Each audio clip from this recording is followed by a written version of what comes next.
नमस्ते साथीहरू। आज म तपाईलाई एउटा उपयोगी भिडियो लिएर उपस्थित भएको छु। आज म तपाईहरुको लागि जापानको लागि भिजा एप्लिकेसन फर्म कसरी भर्ने र क्यूआर कोड सहितको भिजा एप्लिकेसन फर्म कसरी बनाउने भन्ने कुरा सिकाउन गइरहेको छु। सर्वप्रथम म तपाईलाई क्यूआर कोड कसरी बनाउने, क्यूआर कोडमा के कुरा चाहिन्छ भन्ने कुरा सिकाउन गइरहेको छु। त्यस्तै क्यूआर कोडले कसरी काम गर्छ भन्ने कुरा पनि म तपाईलाई देखाउँछु। त्यसपछि म तपाईलाई भिजा एप्लिकेसन फर्म भर्नेतिर लैजान चाहन्छु। अब सुरु गर्न चाहन्छु क्यूआर कोड कसरी बनाउने र क्यूआर कोडमा के कुरा तपाईले राख्नुपर्छ भन्ने कुराबाट सुरु गर्न चाहन्छु। त्यसको लागि सर्वप्रथम त तपाईलाई कुनै पनि एउटा डिजाइनिङ प्रोग्राम जान्न जरुरी हुन्छ। त्यसको लागि तपाईले इनडिजाइन तथा कोरल ड्र जान्नु भयो भने यो काम गर्न तपाईले सक्नुहुन्छ। मैले चाहिँ इनडिजाइन छ मेरोमा चाहिँ म इनडिजाइनबाट गरेर देखाउँछु। त्यस्तै मैले एउटा न्यू साइजको पेपर अथवा A4 साइजको पेपर पनि लिइसकेको छु। तपाईले A4 साइजकै लिनु, किनभने अहिले तपाईले पछि थाहा पाउनुहुन्छ कि किन A4 साइजकै लिइराछ भन्ने कुरा। त्यसपछि तपाईले क्यूआर कोड जेनेरेट गर्नुस्। अब है क्यूआर कोड जेनेरेट गर्नको लागि म क्यूआर कोड जेनेरेटरमा गएँ र तपाईले चाहिँ यहाँ कन्टेन्ट चाहिँ प्लेन टेक्स्टमा राख्नुहोस्। अब तपाईले क्यूआर कोडमा के कुरा समावेश गर्ने भन्ने कुरा चाहिँ तपाईलाई म भन्छु र यहाँ टाइप गर्दै जान्छु। मैले सम्पूर्ण टाइप गरेका कुराहरू चाहिँ सबै एउटा नमुनाको रूपमा हुनेछ। कुनै पनि एउटा वास्तविक व्यक्तिसँग मेल खाँदैन यो, अथवा कुनै पनि वास्तविक विवरणहरू यो होइन है। त्यही भएर मैले यहाँ जे भर्छु यो सबै काल्पनिक हुनेछ। सुरुमा म तपाईलाई पासपोर्ट कोड नम्बर टाइप गरेबाट सुरु गर्छु। यहीँबाट सुरु गर्नुपर्छ है। पहिला तपाईले पासपोर्ट कोड नम्बर राख्नुस् है। यो चाहिँ अर्डिनरी पासपोर्ट हो, हामी सबैले युज गर्ने। त्यही भएर अर्डिनरी पासपोर्टको कोड नम्बर चाहिँ 1 हो। मैले 1 टाइप गरेँ। त्यसपछि मैले कमा टाइप गरेँ। त्यसपछि पासपोर्ट नम्बर है। त्यसपछि तपाईको पासपोर्टमा हेर्नुस्, पासपोर्टमा पासपोर्ट नम्बर जे छ त्यही हान्नुस् है। यो चाहिँ फरक हुन भएन। मैले यहाँ स्याम्पलको लागि 1 2 3 4 5 6 7 हाने है। त्यसपछि फेरि कमा दिएँ। त्यसपछि डेट अफ बर्थ लेख्नुस् है। डेट अफ बर्थ पहिला इयरबाट सुरु गर्नु। जस्तो 1990 चाहिँ डेट अफ बर्थ रहेछ। महिना चाहिँ 3 महिना रहेछ भने 03 टाइप गर्नुस्। यहाँ कमाहरू केही दिन पर्दैन। त्यसपछि 9 तारिकको रहेछ भने 09 यसरी टाइप गर्नुस् है। त्यसपछि कमा दिनुस्। त्यसपछि स्पेस पनि दिनुस्। त्यसपछि लास्ट नेम है। यो नेमहरु चाहिँ सबै तपाईले चाहिँ ब्लक लेटरमा टाइप गर्नुपर्ने हुन्छ। यहाँ चाहिँ लास्ट नेमबाट सुरु गर्नुपर्छ है। जस्तो लास्ट नेम चाहिँ राम बहादुर श्रेष्ठ रहेछ भने लास्ट नेम श्रेष्ठ भयो। SHREST चाहिँ लास्ट नेम टाइप गरे। त्यसपछि कमा, त्यसपछि राम बहादुर भयो है। त्यसपछि फेरि कमा दिनुहोस्। त्यसपछि तपाईले मेल अथवा फिमेल, तपाई मेल अथवा फिमेल, मेल हो भने एम लेख्नुस्, तपाई फिमेल हो भने चाहिँ क्यापिटल F लेख्नुस् है। यहाँ चाहिँ एउटाको मात्रै राख्नु पर्ने हुन्छ। त्यही भएर मैले मेल मात्रै राखेँ र कमा दिएँ र स्पेस दिएँ है। त्यसपछि नेसनालिटी है, नेपालको NP मात्रै लेख्नुभयो हुन्छ। यो NP लेखेँ र स्पेस दिएँ मैले। त्यस्तै सिटिजनशिप नम्बर, तपाईको पासपोर्टमा सिटिजनशिप नम्बर हुन्छ, त्यो चाहिँ एक्युरेट मिल्नुपर्छ। सिटिजनशिप नम्बर भयो। त्यसपछि फेरि स्पेस दिनुस्।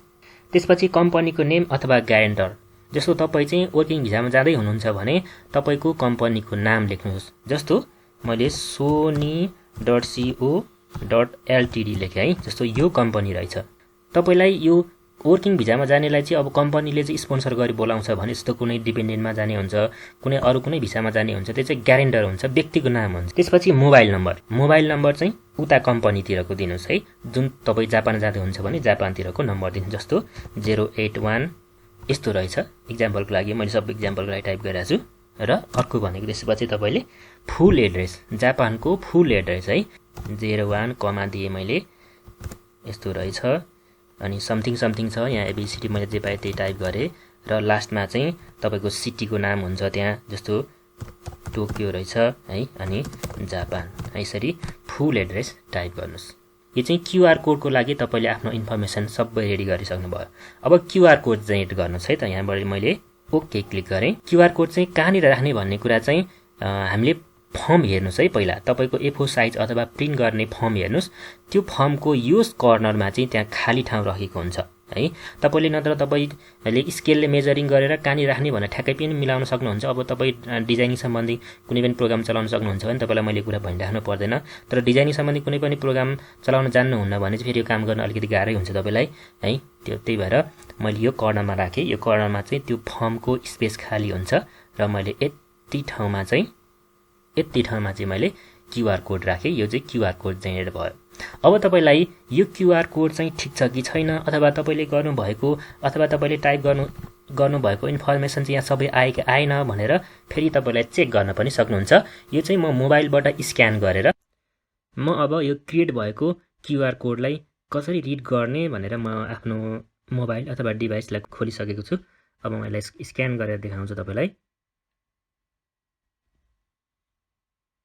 ल हेर्नुहोस्, जुन कुरा तपाईले अघि टाइप गर्नुभएको थियो त्यो कुराहरू चाहिँ यसरी स्पष्ट आउँछ है। क्युआर कोडले चाहिँ यसरी काम गर्छ, अथवा क्युआर कोड चाहिँ यसरी तपाईले हेर्नका लागि राखिन्छ। अब तपाईलाई भिजा एप्लिकेसन फर्म कसरी भर्ने भन्ने कुरा सिकाउँछु म तपाईलाई। यो चाहिँ पीडीएफ फर्मेटमा पाउँछ। यो चाहिँ तपाईले अनलाइनबाटै एडिट गर्न मिल्छ। जस्तो तपाई कसैले चाहिँ यो पीडीएफमा डाउनलोड गरेर हातले लेखेर पनि बुझाउन सकिन्छ, तर तपाईलाई त्यो भन्दा धेरै सजिलो चाहिँ यो हुन्छ। अनलाइनबाटै तपाईले एडिट गरेर प्रिन्ट गर्न मिल्छ। तपाईले अघि जुन अगाडि क्युआर कोडको कुरा गरेको थियो, क्युआर कोड चाहिँ यो कर्नरमा पर्ने गरेर तपाईले डिजाइन गर्नुपर्छ र प्रिन्ट गर्दाखेरि पनि यही साइडमा अथवा एक कर्नरमा पर्ने गरी प्रिन्ट गर्नुपर्छ। यसको 2 पेज हुन्छ। यो दुवै पेज चाहिँ तपाईले एउटै पन्नाको बोथ साइडमा प्रिन्ट गर्नुपर्ने हुन्छ है। यो चाहिँ है। अर्को कुरा भनेको यहाँनिर फोटोको साइज छ। फोटोको साइज चाहिँ 45x45 यो गर्नुपर्ने हुन्छ। अब म तपाईलाई यो सबै भर्न सिकाउँछु। यो सबै भर्ने विवरणहरू चाहिँ काल्पनिक हुनेछ। जस्तो यहाँ सरनेम भनेको छ, सबै कुराहरू तपाईले ब्लक लेटरमा टाइप गर्नुस् है। सरनेममा जस्तो राम श्रेष्ठ छ भने मैले श्रेष्ठ मात्रै टाइप गरेँ। यहाँ चाहिँ गिभन नेम अथवा मिडल नेम छ, तपाईको पासपोर्टसँग मिल्ने हुनुपर्छ है। मिडल नेम छ भने मिडल नेम पनि टाइप गर्नुपर्छ। फर्स्ट नेम मात्रै छ भने फर्स्ट नेम मात्रै। जस्तो मैले राम रहेछ, राम श्रेष्ठ रहेछ भने मैले राम तल टाइप गरेँ, माथि श्रेष्ठ मात्रै टाइप गरेँ। त्यसपछि यो भर्नु पर्दैन तपाईले। डेट अफ बर्थ भन्नुस्। डेट अफ बर्थ भन्दाखेरि पहिला डे भन्नुपर्छ है। जस्तो 02/ त्यसपछि महिना भन्नुस्, त्यसपछि 1990 भन्नुस् है। यो भयो। बर्थ प्लेस छ। बर्थ प्लेस तपाईको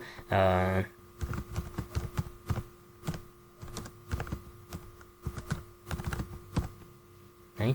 त्यसपछि तपाई मेल हो कि फिमेल हो, त्यसै म्यारिटल स्ट्याटस छ, सिंगल, म्यारिड, विडो, डिभोर्स जे छ त्यहीमा चाहिँ तपाईले चेक लगाउनुहोस्। सिंगल छ भने सिंगल, म्यारिड छ भने म्यारिड, जुनमा तपाई सिंगल हो, म्यारिड हो, जे हो त्यही भन्नुहोस्। नेसनलिटी अर सिटिजनशिप छ। यहाँ टाइप गर्नु भए पनि हुन्छ। यो बटममा गएर तपाईले नेपाल भनेर यसरी नेपाल सर्च गर्नुहोस् र यसरी नेपालमा फर्मर एन्ड अनि स्ल्यास छ अर अदर नेसनलिटी अर सिटिजनशिप भन्ने छ। यहाँ चाहिँ तपाईले केही पनि टाइप गर्नुपर्छ, यसलाई ब्ल्याङ्क छोडिदिनुहोस्। र अर्को छ ID number issued to you by your government भनेको छ। यसमा चाहिँ तपाईले तपाईको सिटिजनशिप नम्बर हुन्छ तपाईको पासपोर्टमा हो त्यही भर्नुहोस्। मैले यहाँ चाहिँ काल्पनिक भरिरहेको छु है। जस्तो यस्तो रहेछ है, यसलाई भर्नुहोस्। त्यसै पासपोर्ट टाइप छ। पासपोर्ट टाइप अब हाम्रो चाहिँ अर्डिनरी नै हुन्छ है। त्यही भएर तपाईले अर्डिनरीमा चेक लगाउनुहोस्। तपाईँ स्टुडेन्ट भिजामा, वर्किङ भिजामा, डिपेन्डेन्ट भिजामा जुन भिजामा जानुहुन्छ तपाईको पासपोर्ट अर्डिनरी नै हुन्छ। यसमा चाहिँ अर्डिनरीमै चेक लगाउनुहोस्। अगाडि हामीले जस्तो क्युआर कोड बनाउँदाखेरि पनि 1 लेखेको थियो, त्यो चाहिँ अर्डिनरी पासपोर्ट, त्यो चाहिँ अर्डिनरी पासपोर्टको चाहिँ नम्बर हो अथवा इन्डिकेटर हो। त्यस्तो अब पासपोर्ट नम्बर छ। मैले पासपोर्ट नम्बर यहाँ तपाईको पासपोर्टमा जे छ त्यही टाइप गर्नुहोस्। मैले एक्जाम्पलको लागि टाइप गरिदिएँ। त्यस्तै प्लेस अफ इस्यु तपाईको चाहिँ अब आफ्नो जिल्लामा इस्यु गरेको हुन्छ पासपोर्ट, अथवा कसैको चाहिँ काठमाडौँमा इस्यु गरेको होला। जिल्ला छ भने जिल्लाको नेम लेख्नुहोस्, त्यो चाहिँ पासपोर्टमा हेर्दा थाहा हुन्छ। जस्तो काठमाडौँ छ भने यहाँ काठमाडौँ लेख्नुहोस्। त्यसपछि अर्को छ इस्यु अथोरिटी भनेको छ। इस्यु अथोरिटी चाहिँ तपाईको पासपोर्टमा हेर्दा थाहा हुन्छ है। मैले यहाँ चाहिँ मोफा लेखिदिएँ है। डेट अफ इस्यु तपाईको पासपोर्टमा हेर्दा थाहा हुन्छ। जस्तो कि इस्यु गरेको डेट भनेको तपाईले बनाएको डेट हुन्छ। मैले यहाँ एक्जाम्पलको लागि 09 अनि 07/2019 रहेछ, मैले यो टाइप गरेँ एक्जाम्पलको लागि। त्यसै एक्सपायर डेट छ, यसको 10 वर्ष डेट हुन्छ। त्यही भएर मैले चाहिँ 08/07/2029। त्यसै अर्को छ purpose of visit to Japan भनेको छ। तपाईँ वर्किङमा जान लाग्ने हुनुहुन्छ भने वर्किङ लेख्नुहोस्। त्यस्तै तपाईँ स्टुडेन्ट जानुहुन्छ भने स्टुडेन्ट भनेर लेख्नुहोस् है। यहाँ मैले वर्किङ लेखिदिएँ।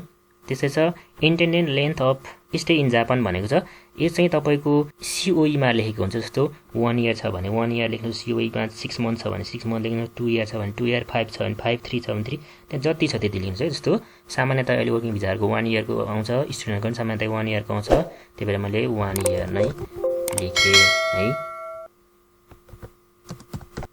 त्यसै date of arrival in Japan, यो चाहिँ तपाईँको कहिलेसम्म चाहिँ तपाईँले जापान पुग्ने टार्गेट लिनु भएको छ त्यो डेट लेख्नु भयो हुन्छ। यो चाहिँ एक्ज्याक्टली हुँदैन है। सामान्यतया तपाईँले यहाँ त VFSबाट इस्यु गर्नुपर्ने हुन्छ पासपोर्ट, त्यही भएर तपाईँलाई 2 हप्ता 3 हप्ता समथिङ टाइम लाग्न सक्छ। भिजाको लागि एप्लाई गर्दै हुनुहुन्छ यो फर्म भरेर भने तपाईँले 2 हप्ता अथवा 3 हप्ता पछिको डेट लेख्नुहोस्। मैले चाहिँ इक्जाम्पलको लागि 30/03/2022 लेख्थेँ है त। यो चाहिँ एक्ज्याक्टली मिल्नु पर्दैन है। त्यसरी अर्को छ port of entry into Japan भनेको छ तपाईँले एयरपोर्टको नाम लेख्नुहोस्। जस्तो तपाईँ चाहिँ जापानको सामान्यतया हामी नारितामा जान्छौँ नेपालीहरू, हानेडामा जान सक्ला है। त्यो चाहिँ तपाईँ जुन एयरपोर्टमा तपाईँको झर्ने प्लानिङ छ त्यही एयरपोर्टको नाम लेख्नुहोस्। नेम अफ सिप अर एयरलाइन्स भनेको छ, यो पनि तपाईँले ठ्याक्कै मिल्न पर्दैन। मैले नेपाली एयरलाइन्स लेखेँ है, नेपाली एयरलाइन्स लेखेँ। त्यसै name and addresses of hotel or person with whom applicant intended to stay भनेको छ। यसमा चाहिँ तपाईँले अहिले जुन हामी चाहिँ गएर अब 3 दिन समथिङ त होटलमा क्वारेन्टिनमा बस्नुपर्ने हुन्छ हो, त्यो होटलको यहाँ पुरा एड्रेस लेख्नुहोस् है। जस्तो मैले चाहिँ एउटा इक्जाम्पल डेट लेखेँ, यहाँ चाहिँ एउटा होटलको नाम लेख्नुहोस् है। जस्तो तपाईँको यो चाहिँ तपाईँलाई थाहा हुन्छ है। जस्तो तपाईँको अहिले ERFS भन्ने एउटा लेटर आएको हुन्छ, त्यो लेटरमा लेखेको हुन्छ होटलको नाम है। जस्तो मैले चाहिँ एउटा इक्जाम्पलको लागि ABC होटल भनेर लेख्थेँ हो, त्यहाँको नम्बर पनि हुन्छ त्यो ERFS लेटरमा हो, त्यो नम्बर पनि लेखिदिनुहोस् है। मैले इक्जाम्पलको लागि टाइप गरेँ अनि त्यहाँको एड्रेस पनि हुन्छ है, त्यही लेटरमा फुल एड्रेस हुन्छ, त्यो फुल एड्रेस लेखिदिनुहोस्। मैले यहाँ चाहिँ इक्जाम्पलको लागि यस्तो टाइप गरिदिएँ। अर्को छ date and duration of previous stay in Japan भनेको छ तपाईँ पहिला जापानमा बस्नु भएको छ भने कति टाइम बस्नुभयो त्यो लेख्नुहोस्। लेख्नु योभन्दा अगाडि तपाईँ जापान जानु भएको छैन भने चाहिँ n/a टाइप गर्नुभयो हुन्छ। त्यसपछि तपाईँको अहिलेको करेन्ट एड्रेसको टाइप गर्नु छ यहाँनिर चाहिँ, तपाईँको यहाँ चाहिँ फुल एड्रेस टाइप गर्नुहोस्। ललितपुरमा बस्छु भने मैले यो टाइप गरेँ, तपाईँले यो पनि फुल टाइप गर्नुहोस् है। अथवा मोबाइल नम्बर तपाईँको के छ त्यो पनि दिनुहोस्। Current profession or occupation and position भनेको छ, तपाईँले यसमा केही लेख्नु पर्दैन, यसमा तपाईँले सिम्पली NA लेख्नुभयो हुन्छ। तर तपाईँले सबै ब्ल्याङ्क छोडिदिनु भए पनि केही फरक पर्दैन। त्यस्तै अर्को छ guarantor or preference in Japan भनेको छ, यहाँ चाहिँ तपाईँले ग्यारेन्टरको नाम लेख्नु पर्यो। जस्तो तपाईँ कुनै कम्पनीले बोलाएको छ, तपाईँ वर्किङमा जाँदै हुनुहुन्छ भने तपाईँलाई चाहिँ कुनै कम्पनीले बोलाएको हुन्छ, त्यही भएर तपाईँले कम्पनीको नाम लेख्नु। जस्तो मैले चाहिँ यहाँ sony.co.ltd लेखेँ है, इक्जाम्पलको लागि हो है। त यो चाहिँ तपाईँले आफ्नो कम्पनी थाहा हुन्छ हो त्यही लेख्नुपर्ने हुन्छ। यदि तपाईँ चाहिँ डिपेन्डेन्ट जाँदै हुनुहुन्छ भने तपाईँले ग्यारेन्टरको नाम लेख्नुपर्ने हुन्छ है। यो चाहिँ ग्यारेन्टरको नाम भनेको जसले तपाईँलाई बोलाए स्पोन्सर गरेर हो त्यसको नाम लेख्नुहोस्। र अर्को भनेको यहाँ चाहिँ मोबाइल नम्बर लेख्नुहोस् है। मैले यहाँ चाहिँ इक्जाम्पलको लागि टाइप गरेँ। त्यसो एड्रेस हुन्छ, एड्रेस पनि फुल टाइप गर्नुहोस् है। त्यो चाहिँ तपाईँले ERFS लेटरमा तपाईँको एड्रेस फुल हुन्छ हो, त्यो जे छ त्यही कपी पेस्ट गर्नुहोस्। मैले चाहिँ यहाँ JPT यसरी लेखिदिएँ। त्यसपछि अब कम्पनी छ भने तपाईँले डेट अफ बर्थ लेखिराख्नु परेन। तपाईँ डिपेन्डेन्ट जाँदै हुनुहुन्छ भने चाहिँ तपाईँले तपाईँको ग्यारेन्टरको डेट अफ बर्थ पनि लेख्नुहोस्, ऊ मेल हो कि फिमेल हो पनि लेख्नुहोस्। त्यस्तै रिलेसनसिप के हो, हस्बेन्ड अथवा वाइफ के होला है, प्रोफेसनल होला, नेसनलिटी एन्ड इमिग्रेसन स्टेटस भनेको छ, यो सबै भर्नुपर्ने हुन्छ। यो चाहिँ तपाईँ डिपेन्डेन्टमा जाने केसमा हो भने, होइन भने चाहिँ केही पनि भर्नु पर्दैन। वर्किङमा जाँदै हुनुहुन्छ भने चाहिँ यति लेख्दा पुग्छ। त्यस्तै अर्को छ इन्भाइटेड इन जापान भनेको छ, यहाँ चाहिँ तपाईँले अब जसले इन्भाइट गर्नुभएको छ नि यो चाहिँ यो माथिको नै हुन्छ है। त्यही भएर तपाईँले सेम एज एबभ लेखिदिनु, त्यही भएर तपाईँले तल टाइप गरिराख्नु परेन, माथिकोलाई सेम एज एबभ लेखिदिएपछि सकिहाल्यो। त्यसपछि तपाईँलाई यहाँ केही क्वेसनहरू सोधेको छ, तपाईँले यसमा सबैमा नोमा चेक लगाउनुहोस् है। यसरी मैले सबै नोमा चेक लगाएँ। त्यसपछि डेट लेख्नुहोस्, तपाईँले एप्लाई गर्नुभएको डेट लेख्नुहोस्। जस्तो आज 03/13 रहेछ 2022 रहेछ है, यो डेटमा तपाईँले एप्लाई गर्दै हुनुहुन्छ। अनि यसलाई चाहिँ प्रिन्ट गर्नुहोस्। प्रिन्ट गरिसकेपछि यहाँनिर साइन गर्नुहोस्। तपाईँले प्रिन्ट गर्दाखेरि चाहिँ यो दुवै पेजलाई चाहिँ एउटै पन्नाको बोथ साइडमा प्रिन्ट गर्नुपर्छ। र अघि जुन तपाईँले QR कोड क्रिएट गर्नुभएको थियो त्यो क्रिएट गर्दाखेरि चाहिँ त्यो QR कोड चाहिँ प्रिन्ट गर्दाखेरि यो साइडमा है, यो खाली भागमा पर्ने गरेर प्रिन्ट गर्नुपर्छ। तपाईलाई म यो लिंक, यो पीडीएफ को लिंक अथवा यो अनलाइन एडिट गर्न मिल्ने पीडीएफ को लिंक पनि यसै भिडियोको डिस्क्रिप्सनमा राखेको छु।